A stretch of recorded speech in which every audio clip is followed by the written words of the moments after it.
மாண்புமிகு செல்வி ச கீர்த்தனா.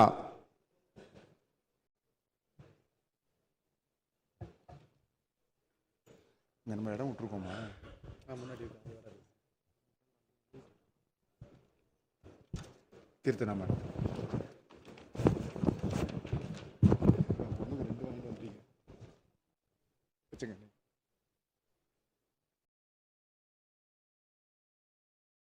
சட்டமன்ற பேரவையின் உறுப்பினராக தேர்ந்தெடுக்கப்பெற்ற சா கீர்த்தனா என்னும் நான் சட்ட முறைப்படி நிறுவப்பெற்றுள்ள இந்திய அரசமைப்பு சட்டத்தில் உண்மையான நம்பிக்கையும் பற்றுறுதியும் கொண்டிருப்பேன் என்றும் இந்திய நாட்டின் இறையாண்மையையும் ஒருமைப்பாட்டையும் நிலைநிறுத்துவேன் என்றும் நான் மேற்கொள்ள இருக்கும் கடமையையும் நேர்மையுடன் நிறைவேற்றுவேன் என்றும் கடவுளறிய உறுதி கூறுகிறேன்.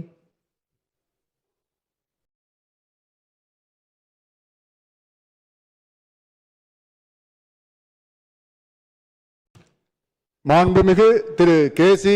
கருப்பணன்.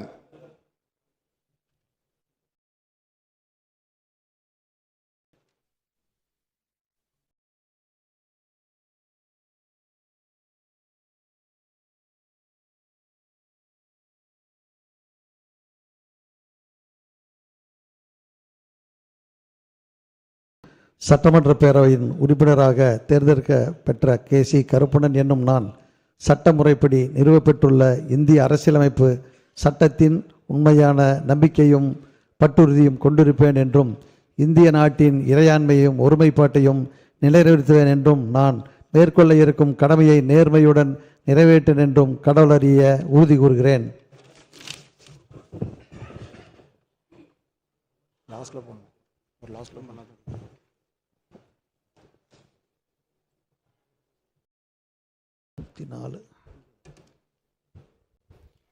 மாண்புமிகு திருமதி ப. உஷாராணி, ஏற்காடு.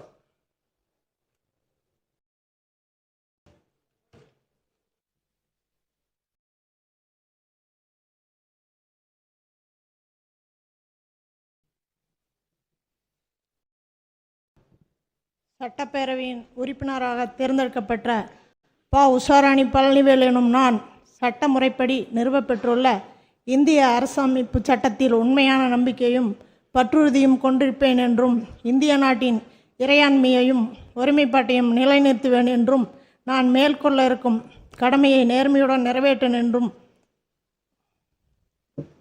கடவுள் அறிய உறுதி கூறுகிறேன்.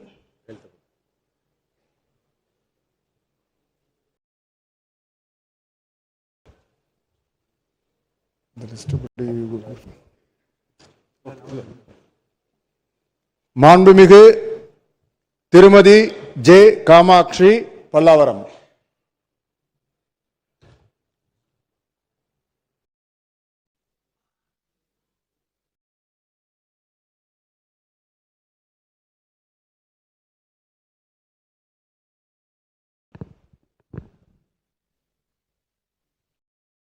சட்டமன்ற பேரவையின் உறுப்பினராக தேர்ந்தெடுக்கப்பெற்ற ஜே. காமாட்சி ஜெயகிருஷ்ணன் எனும் நான் சட்ட முறைப்படி நிறுவப்பெற்றுள்ள இந்திய அரசமைப்பு சட்டத்தில் உண்மையான நம்பிக்கையும் பற்றுறுதியும் கொண்டிருப்பேன் என்றும் இந்திய நாட்டின் இறையாண்மையும் ஒருமைப்பாட்டையும் நிலைநிறுத்துவேன் என்றும் நான் மேற்கொள்ள இருக்கும் கடமையை நேர்மையுடன் நிறைவேற்றுவேன் என்றும் கடவுளறிய உறுதி கூறுகிறேன்.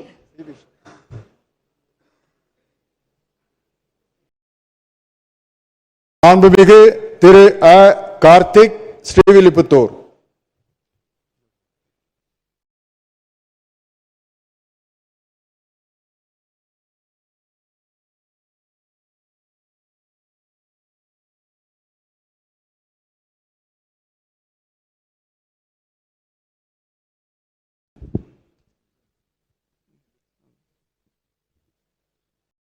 சட்டமன்ற பேரவையின் உறுப்பினராக தேர்ந்தெடுக்கப்பெற்ற ஆ. கார்த்திக் எனும் நான் சட்ட முறைப்படி நிறுவப்பெற்றுள்ள இந்திய அரசமைப்பு சட்டத்தில்